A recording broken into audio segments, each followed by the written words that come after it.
Dust devils whirl across the desolate plains, and the sun beats mercilessly upon the arid earth.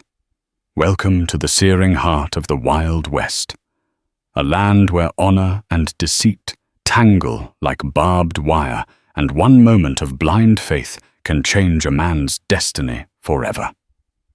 Today, you'll step into the boots of a lonely rancher named Clyde Whitaker, who stumbles upon a woman half buried in the aftermath of a monstrous sandstorm. He believes he's saving her life, unaware that she's on the run from the law. In this land of tumbleweeds and gunsmoke, salvation and doom often ride the same dusty trail.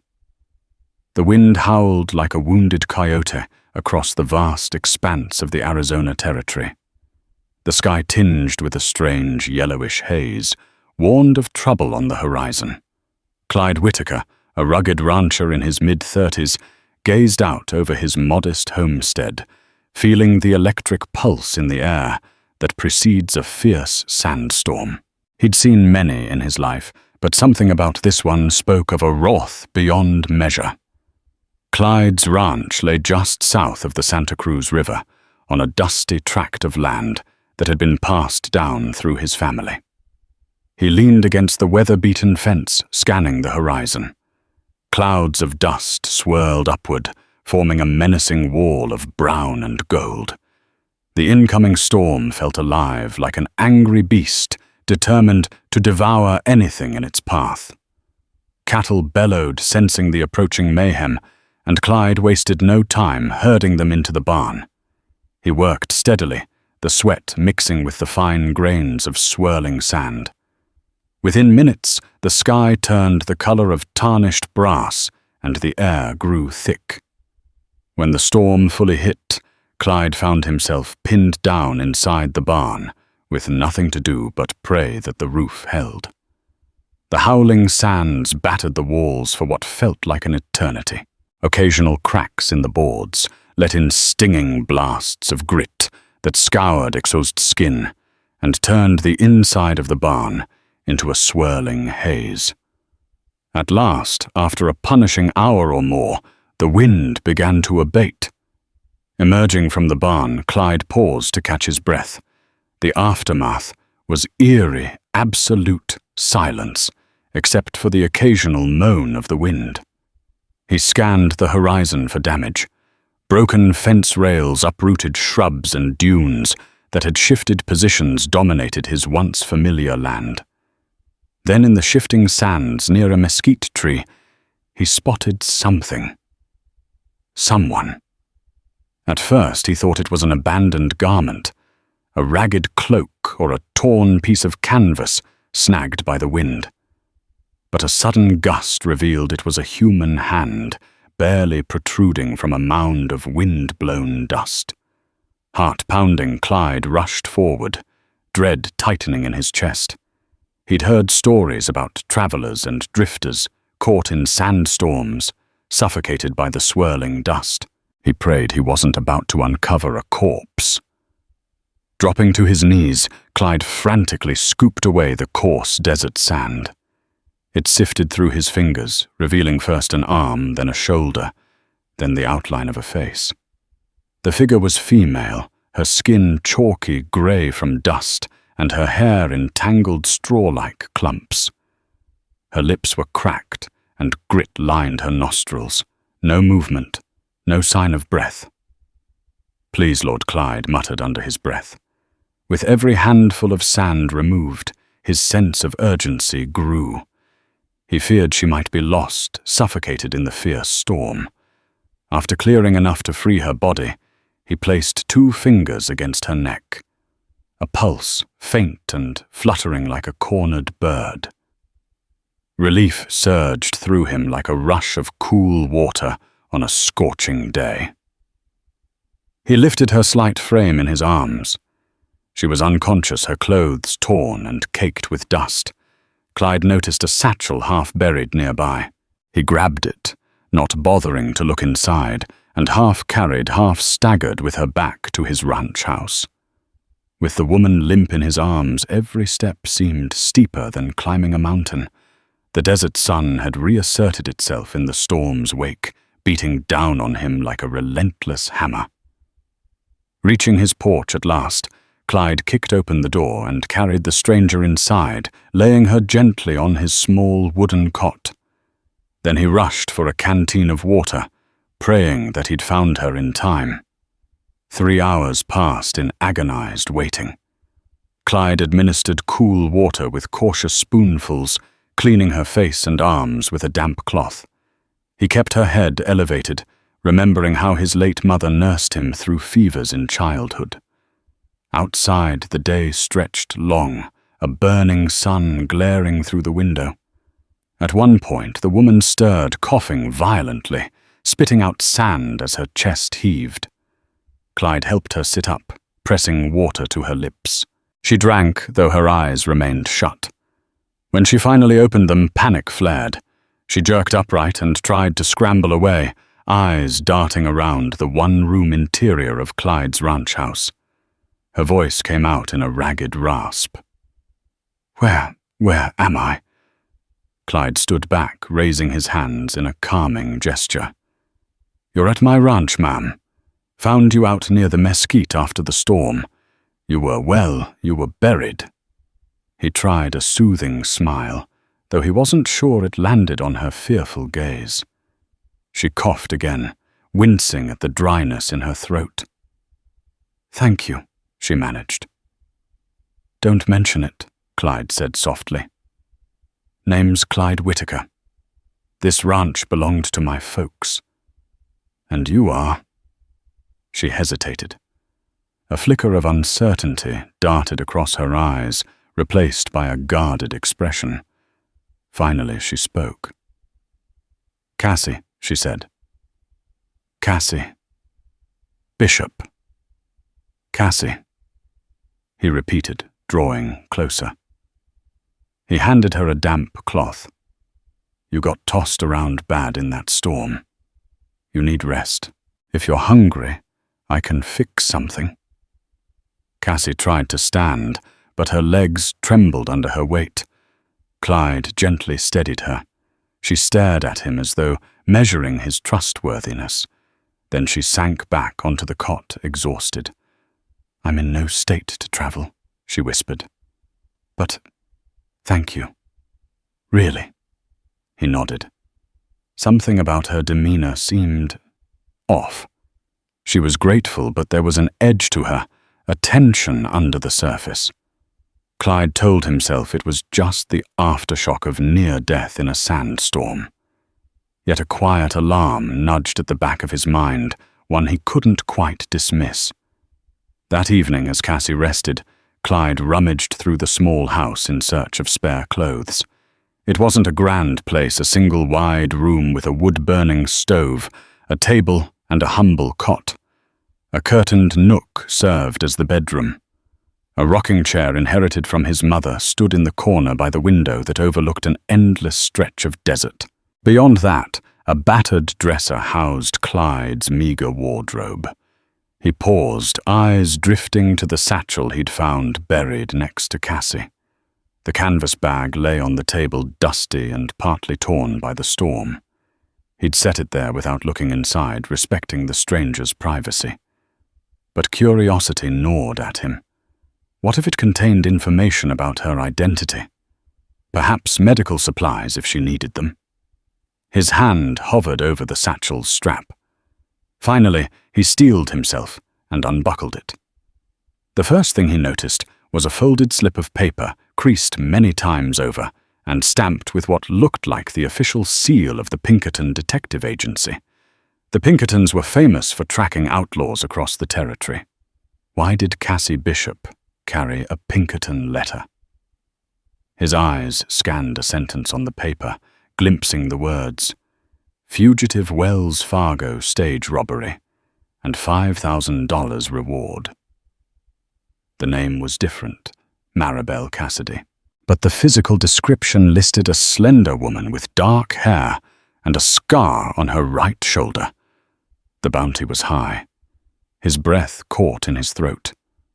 Could the battered woman in his house be the infamous Maribel Cassidy wanted for robbery, and suspected in a stagecoach ambush. Clyde closed the satchel, heart pounding. He glanced at Cassie, who appeared to be dozing fitfully. The exhaustion from her ordeal was real enough, but was she truly who she claimed? Or had he unknowingly brought a dangerous outlaw into his home? The next morning, Cassie seemed stronger. She sat by the window wrapped in a spare blanket and gingerly sipped on coffee Clyde had brewed over the stove. Neither spoke much. Clyde, wrestling with the news he'd read, tried to remain composed. Perhaps there was a misunderstanding. The Pinkerton letter might not even be about her, or she might have found it or stolen it. The mysteries swirled around Clyde like the previous day's sandstorm. Midday arrived, and the heat pressed down fiercely. Cassie was too weak to do much, so Clyde saddled his horse, a sturdy roan named Lucky, to ride into the nearest town, San Pedro Flats, to pick up supplies. He hoped a trip to his friend's general store might yield more information. The ride took an hour across dusty trails and scrubland. Old saguaros stood as silent sentinels, their arms outstretched in timeless vigilance. The closer he got to San Pedro Flats, the more chatter he heard on the wind, like an unspoken tension had settled over the settlement. When he reached the main street, the usual bustle was subdued. Folks cast wary glances at strangers passing by. A group of men gathered outside the local saloon. The bronze cactus whispered amongst themselves, occasionally spitting tobacco into the dirt. At the general store, he found his longtime friend, Marty Jensen. Marty greeted him with a nod and a hushed voice, as though the walls had ears. "Clyde, you hear about the sheriff?" "What about him?" Clyde asked, keeping his tone casual. "He's out with a posse," Marty said. "There's been word of a bandit in the region. Some say it's that woman behind the Wells Fargo robbery last month. Killed 2 men or so, the rumors go. Big bounty posted too." Marty lowered his voice. "Sheriff thinks she might be hiding in these parts." Clyde felt his stomach twist. "You don't say," he managed quietly. As he grabbed supplies, he felt eyes on him. People watching, suspicious. The Pinkertons had a long reach. If Cassie was who he feared she was, how long until they came knocking on his door? When Clyde returned to the ranch, saddlebags laden with flour beans and fresh bandages, he found Cassie sitting on the porch. She appeared more rested, though the haunted look remained in her dark eyes.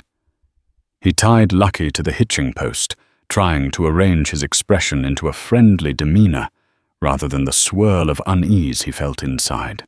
So Cassie said softly, "How was town?" Clyde kept his voice steady. "The usual. Hot sun, suspicious folks."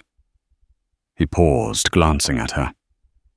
"Heard there's a posse out, hunting for a female outlaw." Her gaze slid away. "Posse. Right." Her knuckles whitened around the arms of the rocking chair. She seemed to brace herself as though expecting harsh words or immediate accusations. Finally, Clyde drew a deep breath. "Cassie, I found something in your satchel." She stiffened. The tension in the air was thicker than desert dust. "What did you find?" "A letter from the Pinkertons," he said. "Talking about a woman named Maribel Cassidy. She's wanted for robbery murder, a $5,000 bounty." He let the statement hang between them like a rattlesnake coiled and ready to strike. Cassie closed her eyes, and for a moment, Clyde wondered if she was about to bolt. Instead, her shoulders sagged in resignation. "I'm not Maribel Cassidy," she said, voice trembling. "But the Pinkertons think I am. That letter, it belongs to them. I stole it to find out why they were after me, and I discovered they've mistaken me for someone else." Her voice cracked with frustration. "Do you think if I was truly an outlaw, I'd let that letter just float around in my bag?" Clyde studied her face. She seemed desperate, cornered. "I don't know what to think," he admitted. "The folks in town are spooked. The sheriff's out searching. If they find you here, well, it could go badly for both of us." She held his gaze. "Then help me prove I'm innocent, Clyde. You saved my life. Don't let it end this way." In the quiet hours after sunset, while Cassie slept fitfully in the cot, Clyde sat in the rocking chair, the Pinkerton letter in hand. The kerosene lamp flickered, casting dancing shadows on the rough wooden walls. He reread the details about Maribel Cassidy: height approximate build, dark hair, rumored scar on the shoulder. Was it a coincidence Cassie shared the same first name, or something dangerously close? His heart told him Cassie might be telling the truth. The fear in her eyes seemed genuine, and she didn't match the hardened criminals he'd occasionally glimpsed in the territorial jails. Yet suspicion gnawed at him. The letter detailed a robbery near Yuma, a shootout that left 2 armed guards dead. If Cassie was indeed that killer, what was stopping her from cutting his throat in the night and stealing his horse? He recalled the swirl of rumors in town, contradictory, sensational. Some claimed the bandit was tall as a pine, others said short and wiry. Some insisted the outlaw was a man in disguise, others that she was a seductive siren. Gossip in these parts was a wildfire that devoured truth as quickly as it spread. He found himself remembering something his late father once told him. Son, a person's story might not always line up with the official record. Sometimes folks get set up, or the law pins blame on whoever's convenient. His father had seen more than his share of false accusations in their dusty corner of the West. Sighing, Clyde folded the letter and placed it back in the satchel. Outside, coyotes yipped under the moon's pale glow. Though his conscience balked at harboring a fugitive, his gut told him Cassie's story might hold a kernel of truth. Yet secrets lingered like rattlesnakes, hidden in the brush, poised to strike when he least expected. Over the next few days, Cassie recuperated enough to help around the ranch. She insisted on assisting Clyde with chores, feeding the chickens cleaning tack, even saddling Lucky. Her grit impressed him. Despite the tension and the weight of possible danger, their routine settled into a strange semblance of domesticity. They shared meals at the small kitchen table. Cassie, with a faint smile, revealed she could make a decent pot of stew if given the right ingredients. One afternoon, Clyde returned from the pasture to find Cassie carefully mending the fence, her dark hair pulled back with a strip of cloth. She worked methodically, her eyes focused on each broken plank. "You don't have to do that," Clyde said, trying not to show how her presence stirred conflicting emotions in him. Admiration, worry, perhaps even a reluctant affection. She paused, wiping a dusty strand of hair off her forehead. "I can't just sit around all day. Need to earn my keep." She offered a small grin. "Besides, it helps me think." Clyde nodded. Though the swirling spectre of her supposed criminal past loomed, they found themselves exchanging stories about simpler times. Cassie reminiscing about a childhood in a ranching family near Santa Fe, Clyde, recalling his upbringing on this very land. The more she shared, the more he saw not an outlaw, but a woman who'd known hardship and heartbreak. "I lost my parents in a border raid when I was young," she confessed one evening, eyes distant. "Left me all alone. That's why I traveled so much, never had a real home." A shadow flickered in her gaze, suggesting deeper wounds she wasn't ready to share. Clyde believed her. There was a sincere sadness in her voice that didn't align with the hardened image of a killer. And yet the Pinkerton letter was real. The sheriff's posse was real. As the days inched by, they both understood that their fragile peace was balanced on a razor's edge. It happened on the 5th day after the sandstorm. Clyde was hauling water from the well, while Cassie was inside tidying up. The sun beat down mercilessly, shimmering waves of heat distorting the horizon. Out of that wavering distance, a solitary rider appeared. At first, Clyde thought it might be a passing traveler in need of a drink. But as the rider drew closer, Clyde's heart sank. The man wore a star pinned to his vest. Sheriff Samuel Wilson. Clyde set the water bucket aside, forcing a friendly smile. "Sheriff Wilson, didn't expect to see you out here." The sheriff, a wiry man with a grey mustache and cold blue eyes, dismounted. He casually brushed dust off his leather chaps. "Afternoon, Clyde. Heard you might have new company on the ranch." A cold prickle ran up Clyde's spine. He maintained a calm expression. "Not sure what you mean." "I live alone."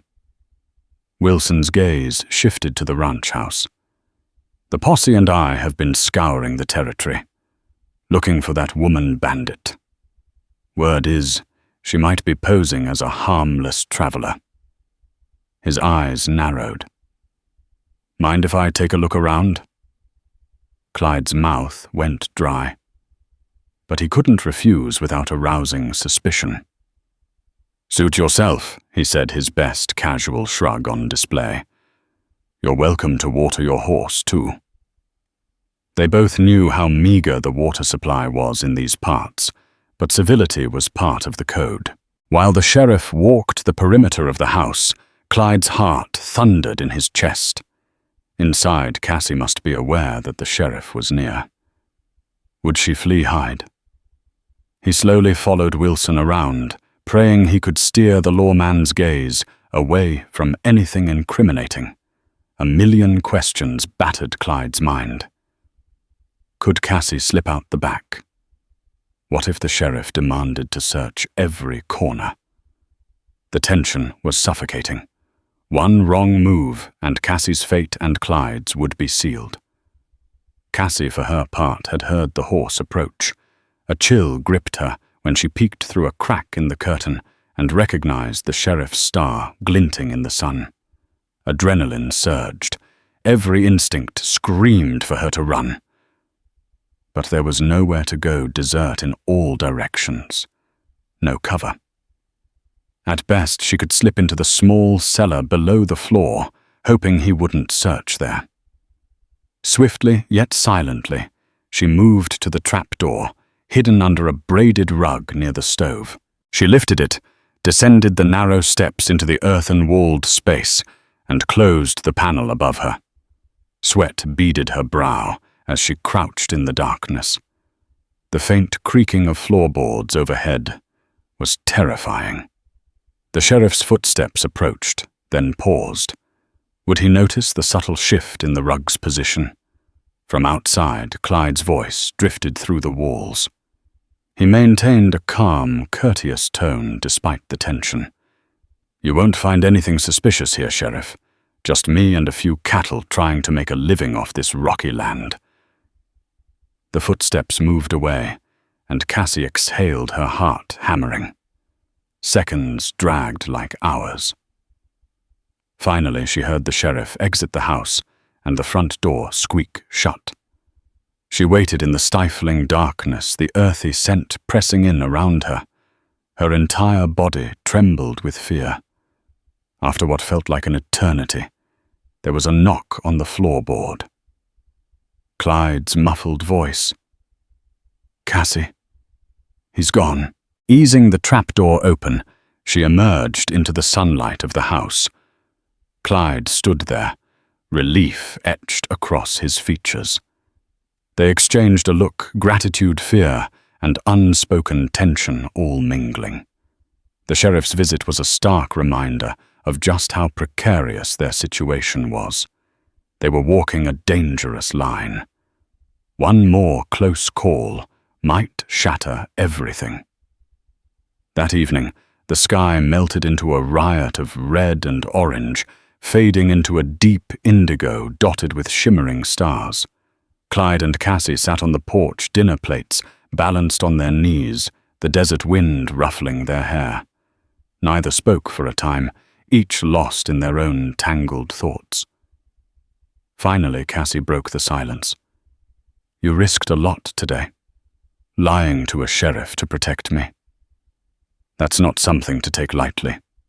He shrugged, not meeting her gaze. "I did what I thought was right. If you were really guilty, you'd have made a run for it by now. But I don't think you are. So, guess that's that." Cassie's voice quivered. "I want to tell you what really happened. Maybe if you understand, it'll help you see I'm not a killer." She set her plate aside, her appetite lost. "I used to ride with a small band of travelers, picking up odd jobs singing in saloons, housekeeping for wealthy ranchers. But one of them, a woman named Maribel Cassidy, was mixed up with criminals. I didn't know it at first. She looked enough like me that folks called us sisters." Her voice trembled with long-buried anger. "There was a Wells Fargo robbery near Yuma, and Maribel was involved. The Pinkertons saw me with her and assumed I was part of the gang. Before I knew it, my face was on a wanted poster. Maribel vanished, leaving me to take the fall." She paused, tears glinting in her eyes. "I've been running ever since. I'm not proud of hiding, but the law doesn't care about my side of the story. They just want their bounty. You're the first person who's believed me enough not to turn me in. You saved my life twice now." Clyde stared at the horizon, struggling to contain the surge of emotions within him. Compassion, anger at the injustice, and the flickering ember of something deeper, all warred in his chest under that vast, Wild West sky. Armed with Cassie's story, Clyde felt a new resolve burning inside him. If she was indeed innocent, then she deserved a chance to clear her name. But how? The local sheriff wouldn't listen. He'd only see the bounty. And who could outrun the Pinkertons? One option lingered: Wyatt Earp, a name known throughout the territory, sometimes traveling between Tombstone and Tucson to keep the peace. Clyde had once met Earp in Tucson at the Hotel Congress. It was a brief meeting. Wyatt had been investigating a train robbery. But in that short exchange, Clyde sensed the famed lawman possessed an impartial mind. If anyone in this territory could sort truth from lies, it might be Wyatt Earp. And with luck, he might be willing to hear Cassie out. He pitched the idea to Cassie that night, the two of them huddled around a sputtering lantern. "If we could get in front of Wyatt Earp, maybe we could prove you're not Maribel Cassidy. He's got a reputation for fairness, at least compared to the local sheriff." Cassie's eyes lit with a mix of hope and fear. "I've heard of him, though. I never imagined seeking him out." "You think he'll listen?" Clyde shrugged. "If we bring him evidence, or at least demonstrate the Pinkertons have the wrong woman, maybe. It's a long shot, but I see no other way. Otherwise, you'll be running for the rest of your life." She nodded slowly. "Where can we find him? Tombstone, most likely. Or near it. Word is Wyatt and his brothers were hired for law enforcement down that way." Clyde paused. "But it's a journey, 2 days' ride, maybe more through rough territory. The sheriff's posse might be in the area.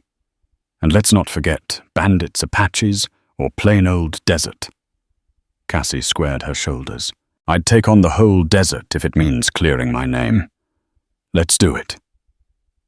Before dawn the next morning, they gathered what supplies they could: dried beans, jerky, a few canteens of water, spare ammo for Clyde's revolver, and a second horse he'd borrowed from a neighbor's herd under the cover of darkness. Sneaking off in plain daylight would be risky, so they departed under the faint starlight, the sky a vast tapestry of moonlight and shadow. The journey toward Tombstone was grueling. The terrain shifted from dusty plains to rocky foothills strewn with mesquite and creosote bushes. Heat radiated off the earth, shimmering in the distance like a watery mirage. They rode with tense vigilance, hearts pounding at every distant rider or dust cloud. Once they spotted a group of men on horseback near a dry riverbed. They halted behind a rocky outcropping, breath bated until the strangers passed. During the ride, Cassie and Clyde exchanged little conversation. Their focus was on survival, scanning the horizon for trouble-rationing water and guiding the horses along the safest routes. Yet in the quiet moments, Cassie would glance at Clyde, a silent gratitude in her eyes. Clyde, for his part, felt a fierce protective instinct welling up inside him. He believed her, and he'd stake his own life on that belief, if need be. Towards midday on the second day, the sun blazed with punishing intensity. They found a small ravine with a trickle of water enough to refill canteens and let the horses drink. Clyde soaked his hat in the stream, letting cool water drip down his neck. Cassie splashed her face and closed her eyes in relief. The ghost of a smile crossed her lips, but they couldn't linger. Tombstone was still a hard day's ride away, and the sheriff's posse could be anywhere. Forward they pressed, hoping luck would favor the righteous, if indeed they were righteous at all.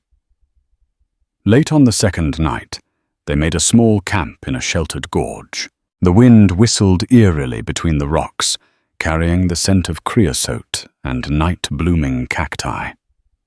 Exhausted, they ate a cold supper of jerky and beans, discussing tomorrow's final push to Tombstone. But fate had other plans.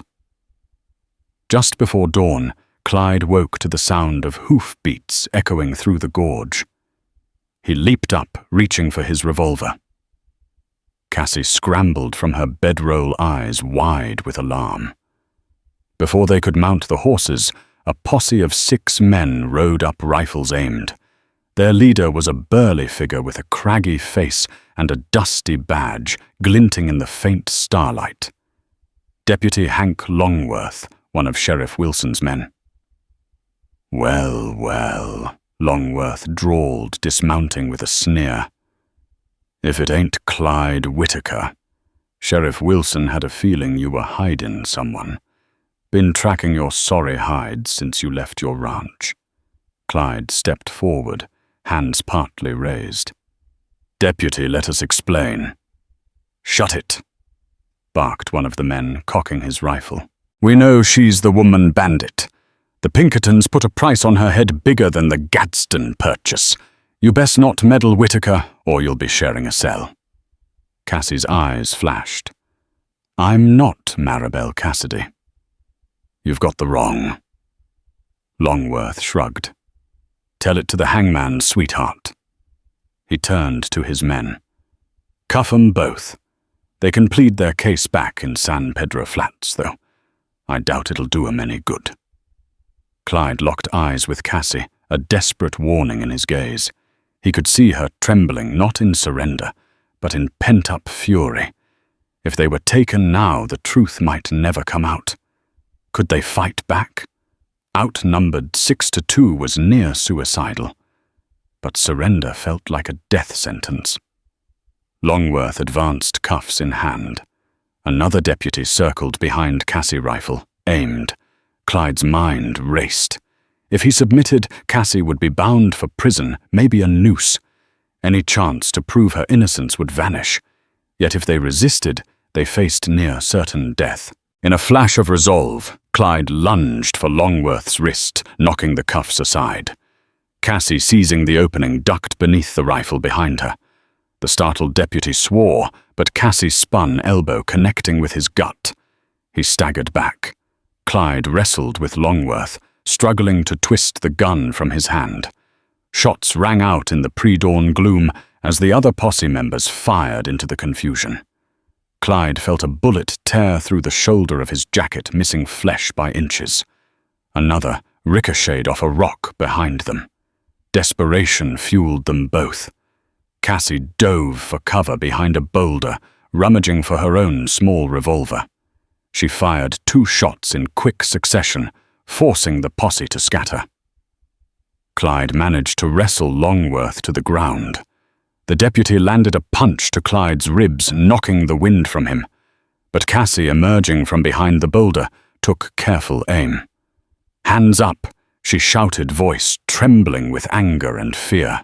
The posse men, seeing their leader pinned and a furious woman pointing a pistol, hesitated. One of them made a move, and Cassie squeezed off a warning shot, sending dust spraying at his feet. Longworth's chest heaved, eyes narrowed. "You fools think you'll get away. We'll hunt you down across the whole territory."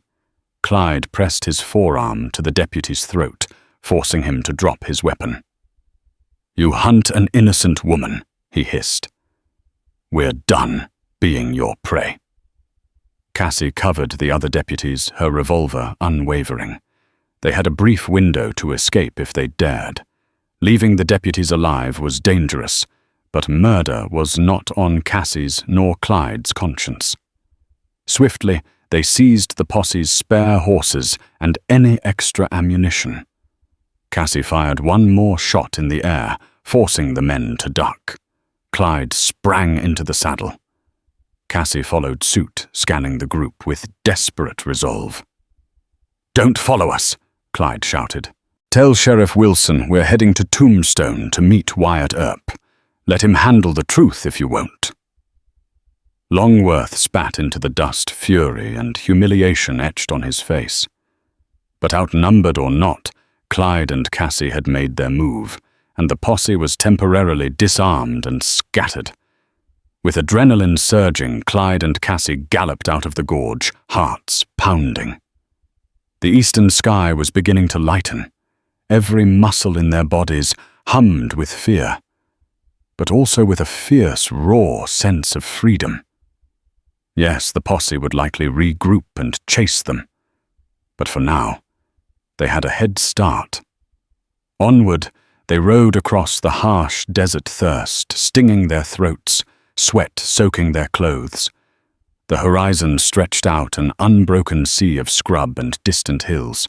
By midday, they crested a ridge, and beneath the wavering heat, they caught sight of Tombstone, a cluster of buildings, and a shimmer of civilization amid the wilderness.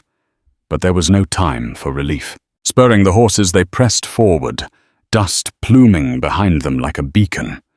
They reached the outskirts of Tombstone by late afternoon, the sun now leaning westward. Voices and the clang of a blacksmith's hammer welcomed them in a harsh metallic greeting. Their next challenge was clear. Find Wyatt Earp before the sheriff's men found them. If they failed, the tight noose of the law would snap around Cassie's neck. If they succeeded, perhaps justice might finally be served. Tombstone in the late afternoon was a lively rough-and-tumble town. Saloons and gambling halls lined Allen Street. The raucous sounds of pianos, shouting patrons and stagecoach wheels, rumbling over dusty wooden planks filled the air. The smell of horse manure, sweat, and cigar smoke mingled in a pungent cloud. Weary from their journey, Clyde and Cassie tethered their horses at a stable behind the Grand Hotel. Guards stationed outside the Oriental Saloon eyed them suspiciously as they made their way through the throng. "Where do we start?" Cassie asked, scanning the busy street. She spotted men wearing wide-brimmed hats, 6-shooters at their hips. Any one of them could be a threat or a potential ally. "I've heard Wyatt Earp sometimes stays near the courthouse," Clyde said. He recalled rumors that Wyatt, along with his brothers Morgan and Virgil, sometimes used a small office across from the local justice building. "Let's try there." Weaving through the crowd, they found the 2-story structure that served as Tombstone's courthouse. Outside, a man in a vest and tie, sporting a trimmed moustache, was talking to a deputy.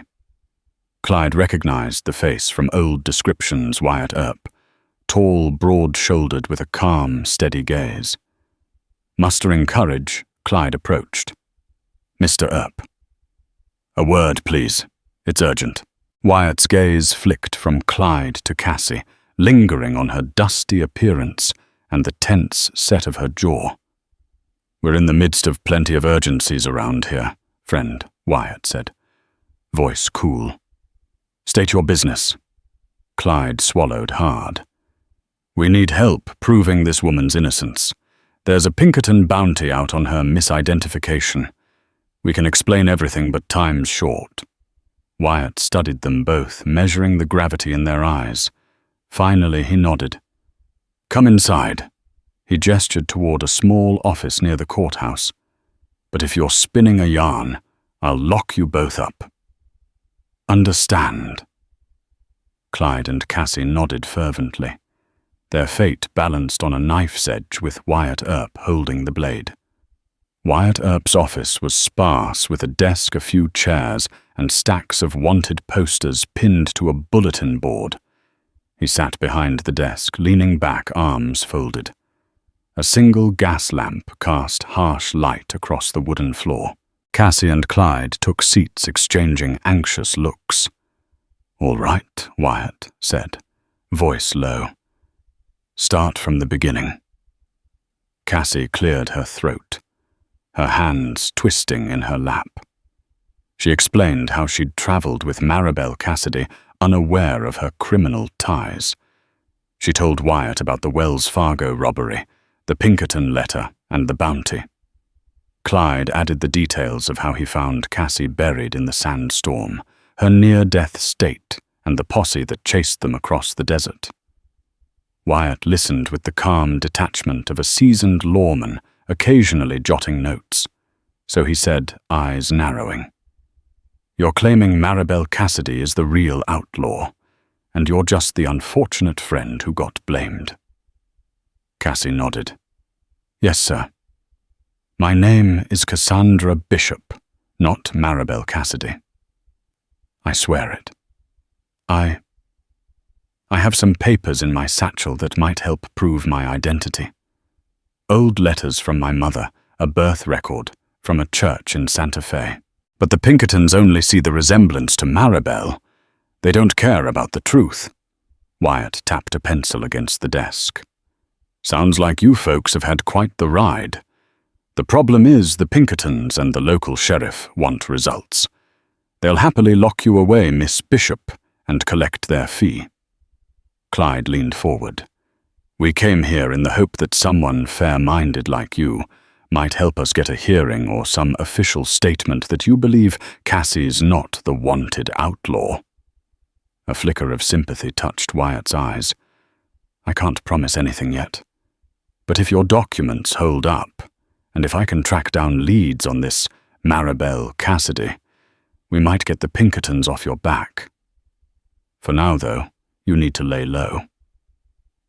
Tombstone isn't exactly the safest place for a fugitive, innocent or not." Wyatt arranged for Cassie and Clyde to stay in a small boarding house on the edge of town, run by a no-nonsense widow named Lydia Pearson. "Don't stir up any trouble," he warned them, "and don't go boasting about your identity, or the Pinkertons will swoop in." The next day, Wyatt promised to wire a contact in Tucson, a judge named Howard Richards, someone Wyatt believed might be willing to review Cassie's documents. Meanwhile, Cassie and Clyde tried to keep a low profile. They ventured out only briefly for supplies, but Tombstone was a magnet for gossip. The saloons teemed with drunken gamblers and opportunistic bounty hunters. Clyde saw more than a few suspicious glances in their direction. One afternoon, while Clyde was inside the general store, Cassie lingered outside, her hat pulled low. A man sidled up, a gunslinger type with a stained coat and rotted teeth. "Howdy, miss," he drawled, tipping his hat.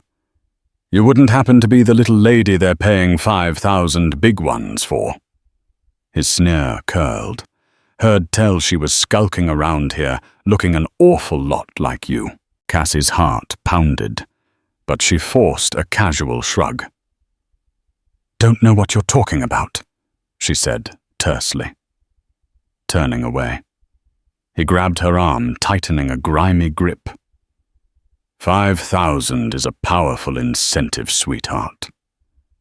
Maybe you and I should have a chat with the sheriff."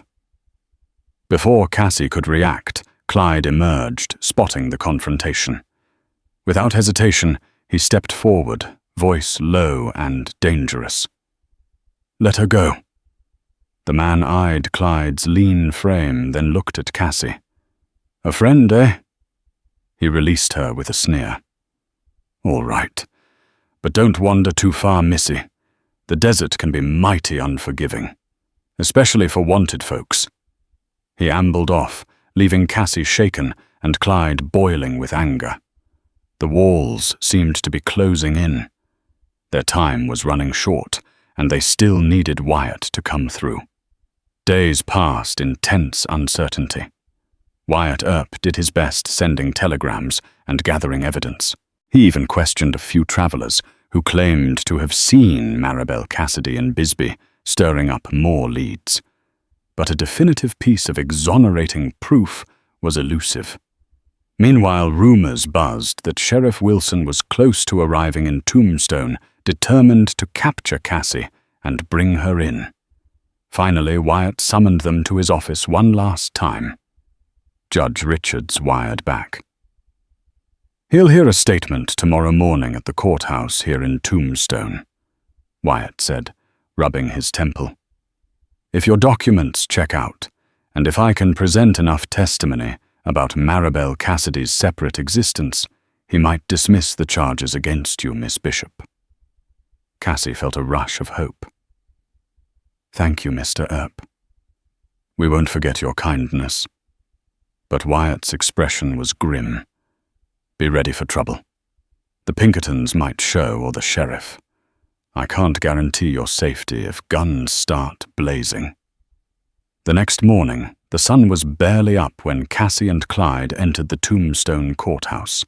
They were escorted to a small chamber where Judge Howard Richards, a dignified man, with spectacles, sat behind a polished oak desk. Wyatt stood nearby, arms folded. A Pinkerton agent, tall and coldly polite, hovered in the back of the room, face expressionless. Cassie swallowed hard. She presented her birth record from Santa Fe, the letters from her mother, and explained her entire story under the judge's calm questioning. Wyatt corroborated the sincerity of their journey.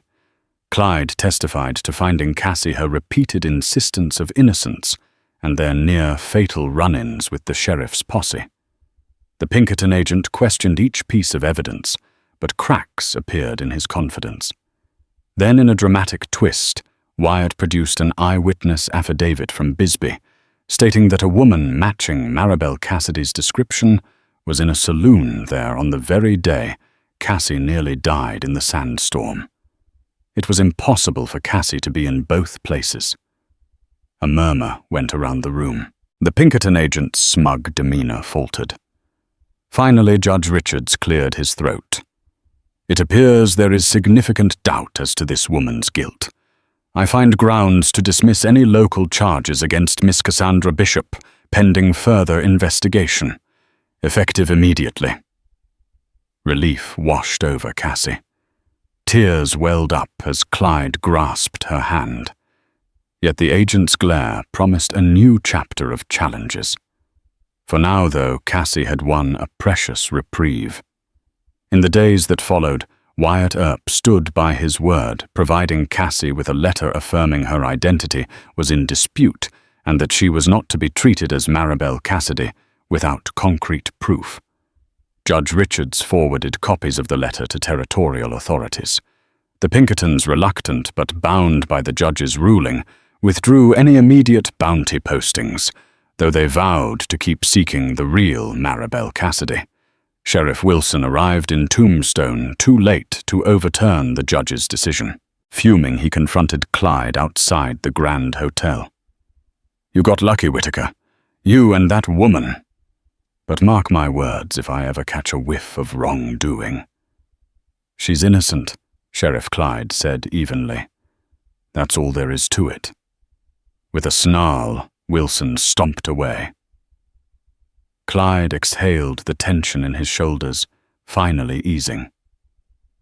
Cassie found him later at the boarding house, quietly packing up. She handed him a folded piece of paper. "I wrote something for you," she said, softly. "A letter of gratitude, and more."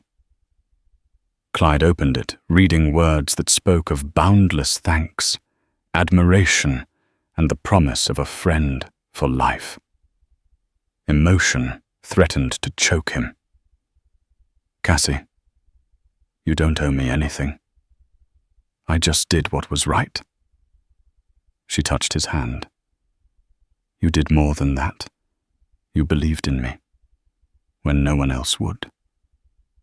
Then her gaze turned wistful. "I can't stay here, Clyde.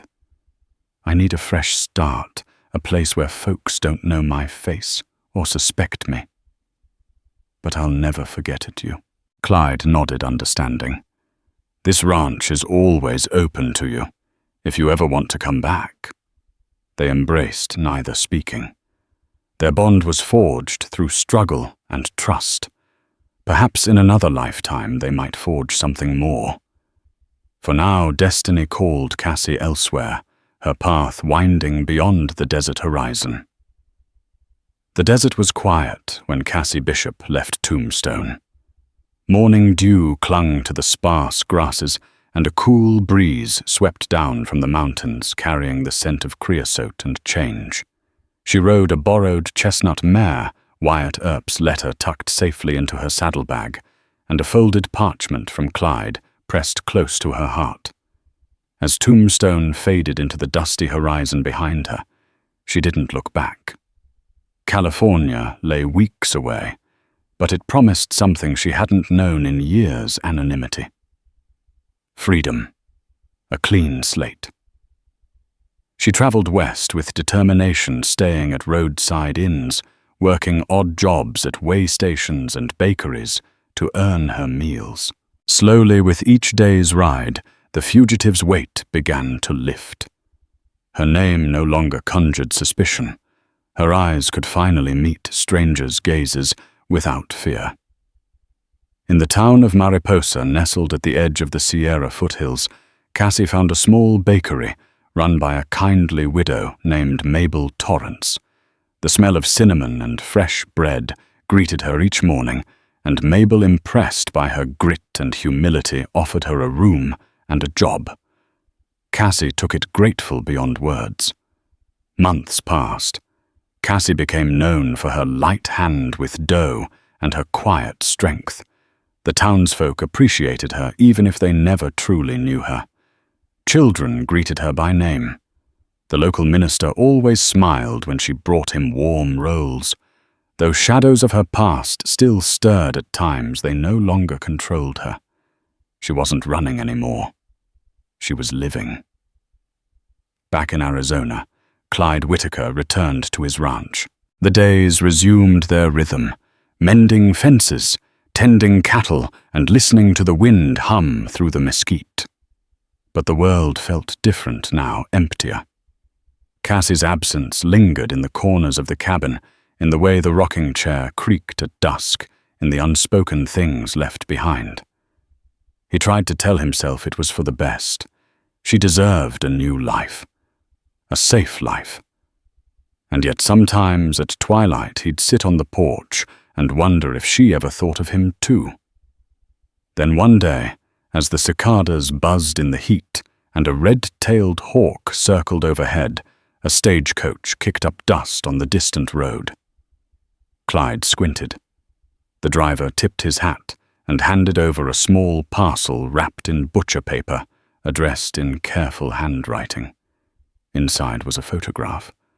Cassie stood in front of the Mariposa bakery, her apron dusted in flower sun in her hair, and laughter in her eyes.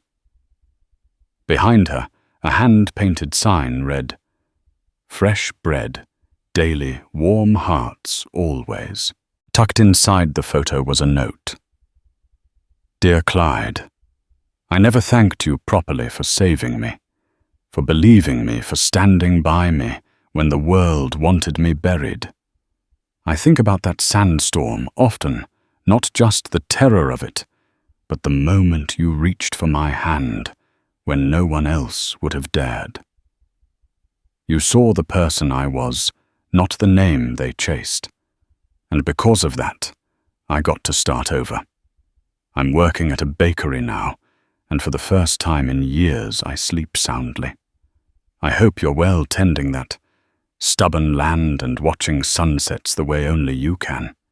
If life ever takes you west, stop by. I owe you 1,000 loaves of bread and 1 debt of the heart. With love, Cassie." Clyde stared at the photograph, heart heavy with something like joy and sorrow mixed into one. He smiled, an expression so rare on his face that even the wind seemed to pause. He placed the letter in a box beneath his bed, beside his mother's rosary and his father's hunting knife, keepsakes of a life lived with principle. He didn't know if he'd ever ride to Mariposa. The world was wide, and he'd grown roots deep into the desert. But the knowledge that Cassie was alive, well and thriving, it was enough. The past had tried to bury her. The law had tried to claim her. But the truth, like the desert itself, could not be tamed. Clyde stood at the edge of his land wind, tugging at his hat. The sun dipped low, casting gold across the canyons. Somewhere out there, a woman he once saved was forging a new life. And somewhere deep in him, a seed of hope stirred. He tipped his hat to the west. Whatever came next, he'd face it with the same grit that brought a buried stranger back to life. Thank you for joining us on this heart-pounding journey across the rugged Arizona territory. From the howling sandstorm that nearly claimed Cassie's life to the desperate race for justice in Tombstone, we've witnessed that the truth can shine brighter than the desert sun, even in a place where the lines between hero and outlaw blur like mirages on the horizon. If you've been captivated by the grit, courage, and resolve of these characters, we invite you to become part of our storytelling community. Hit that like button to show your support, share this tale with fellow Western enthusiasts, and subscribe to our channel for more thrilling sagas of the Old West.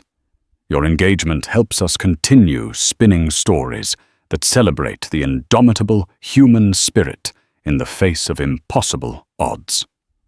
Until next time, saddle up, stay true, and let the Wild West live on in your imagination.